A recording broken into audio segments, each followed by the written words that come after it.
स्टारच्या फिल्मी दुनियेत तुमचं खूप खूप स्वागत. मित्रांनो, आजच्या भागात आपण पाहणार आहोत मानसी मोघेची डान्स रिहर्सल. यानंतर आपण अटेंड करणार आहोत एक ताराचा ग्रँड प्रीमियर आणि त्यानंतर भेटणार आहोत मिस्टर देशपांडेंना.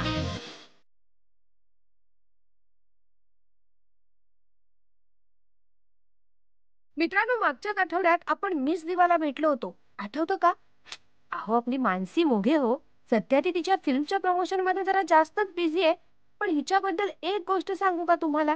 पोरीनं ठरवलंय की जसं स्वतःचं नाव जगभरात केलंय ना, तसंच आपल्या मातीत म्हणजे आपल्या महाराष्ट्रातही करायचं. आणि त्यासाठीच अकलूजमध्ये होणाऱ्या पारंपरिक लावणी महोत्सवात तिने चक्क लावणी परफॉर्म करायचं ठरवलंय. अहो, यासाठीच तर तिची सकाळपासून इथे जोरदार रिहर्सल चालू आहे.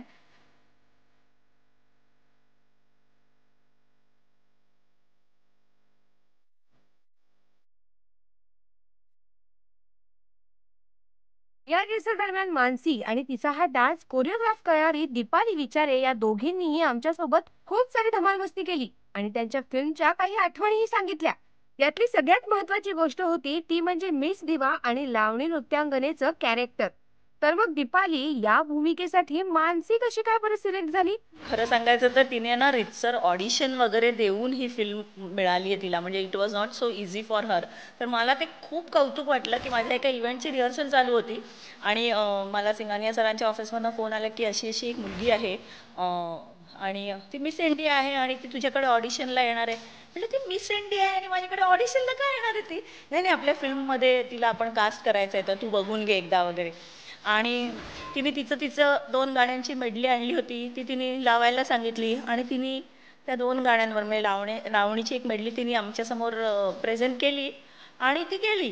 म्हणजे कुठेच ती पूर्णवेळ जाईपर्यंत म्हणजे कधी कुठेही असं वाटलं नाही की एक मिस इंडिया आली माझ्या इथे आणि तिने ऑडिशन दिली आणि गेली. इतकी नॉर्मल आणि इतकी जमिनीवर होती. She was okay that time जेव्हा ती आली, कारण तेव्हा she was not a train dancer. म्हणजे मग तिने जे केलं होतं ते तिचं तिचं केलं होतं आणि तिचं तिच्या मानाने ते खूप चांगलं होतं. पण आपल्यासाठी म्हणून एक टिपिकल लावणीवाली म्हणून काही ज्या लावणीच्या मुवमेंट्स असतात ते फुटवर्क आणि सगळं, तर ते मला बघायचं होतं की तिला कितपत करता येईल. कारण तिचा तो एक जो स्वभाव होता की नाही, मला हे शिकायचं आहे आणि मला काही करून ह्या फिल्ममध्ये काम करायचं आहे. सो ती जी जिद्द होती तिची, इनफॅक्ट मला असं वाटतं तिच्या जिद्दीवर तिला ही फिल्म मिळाली.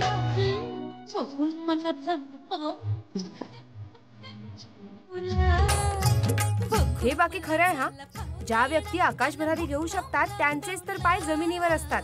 पण आम्हाला हे ऐकायचंय की ऑडिशन मधून मानसी सिलेक्ट झाल्यानंतर अजून किती मेहनत करावी लागली? या मुलीला ट्रेन करायचं आहे हे मी म्हटलं की कोणाला तरी ट्रेन करायचंच आहे आपल्याला, तर वाय नॉट मानसी. म्हणजे मला आवडेल ना, कारण तिच्यात ती जी जिद्द होती ती आम्हाला खूप आवडली सगळ्यांना. म्हणजे मला कौतुक आहे तिचं की मी जेव्हा सांगितलं ह्या 2-3 महिन्यात पिक्चर सुरू व्हायच्या आधी, तर तिने कधीच अशी कंप्लेंट नाही केली मला की ताई मी गोराईला रिहर्सलला नाही येणार, ताई मी दादरला रिहर्सलला नाही येणार, ताई असं कधीच तिने केलं नाही. आणि हे सगळं जे आहे ते तिच्या मेहनतीचं फळ आहे. कुठेही असं नव्हतं की तिला सगळं रेडी मिळालं आणि ती ते नाचली, असं नव्हतं. क्या बात आहे मानसी. अगं, तुझ्या कौतुकाचे तर इथे मनोरेच उभे राहतात. आणि सगळ्यात चांगली गोष्ट काय माहितीये? हे मनोरे बांधतीये चक्क दीपाली ताई. अगं, नाही तर इंडस्ट्रीतल्या इतर अभिनेत्रींना तर दीपाली ताईच्या शिस्तीचा अनुभव जरा नाही असो. पण मानसी, आम्हाला सांग की तुला खरंच किती ओरडा पडलाय ग? मी कुठेही जाते इंटरव्ह्यूला, सगळे मला विचारतात मग किती तुला म्हणजे डाट पडली दीपाली ताईशी. म्हटलं अरे, म्हणजे सगळे मला एकच प्रश्न का विचारतात? म्हणजे म्युझिक रिलीजला सुद्धा सगळ्यांचं एक म्हणजे कॉमन क्वेश्चन होतं सगळ्यांकडनं, तुझा एक्सपिरियन्स कसा होता, किती तर तुला म्हणजे पडली आहे. म्हणलं अरे, मला तसं काही झालं नाही. वा वा, क्या बात आहे.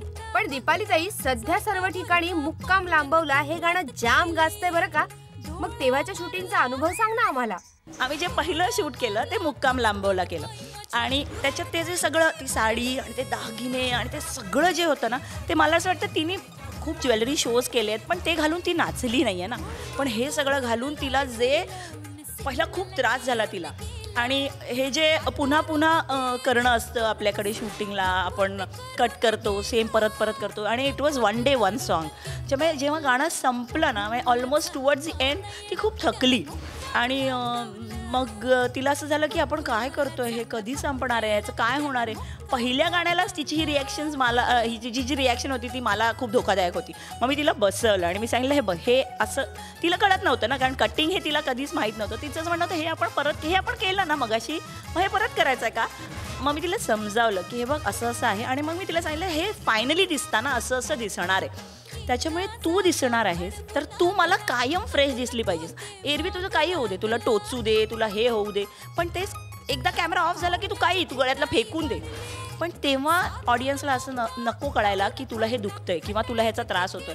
आणि पहिल्या गाण्याला तिला ते थोडं जड गेलं, पण नंतर तिने ते जणू तिच्या अंगावरच ते दागिने आहेत अशी ती वावरली.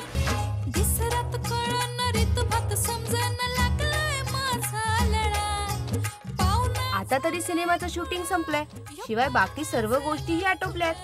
मग पुन्हा एवढ्या रिहर्सल्स आणि तयाऱ्या ज्या महोत्सवासाठी आहेत त्याबद्दल तर आमच्या प्रेक्षकांना कळू द्यात की. हो, म्हणजे खूप ऐकलंय मी त्या इव्हेंटच्या बद्दल आणि सगळीकडनं आता मी पण सांगते की मी जाणार आहे, परफॉर्म करणार आहे. पण आता मला सुद्धा एक्साइटमेंट आहे, पण नर्वसनेस पण आहे, कारण की त्यांच्यासोबत मला सुद्धा परफॉर्म करायचं आहे. सगळे आम्ही सध्या रिहर्सल करतोय आणि आय एम शुअर आम्ही लोक मस्त करणार आहे, टक्कर देणार एकदम. येस, तू नक्कीच टक्कर देणार. लेकिन कुछ भी बोलो, लडकी में दम है बॉस. मानसी, लावणीच्या या कॉम्पिटिशन साठी आमच्याकडून तुला खूप खूप शुभेच्छा. पण प्रेक्षक हो, काळजी करू नका बरं का, कारण जशी आम्ही तुम्हाला मानसीच्या या इव्हेंटची रिहर्सल दाखवली ना, तसाच अकलूज मधील मानसीचा परफॉर्मन्स सुद्धा दाखवणार आहोत, पण पुढच्या एपिसोड मध्ये. काय फ्रेंड्स, कशी वाटली मानसी मोघेची ही डान्स रिहर्सल? आता वेळ झाली आहे थोडंसं थांबण्याची. मात्र ब्रेक नंतर आपण जाणार आहोत एक ताराच्या ग्रँड प्रीमियरला.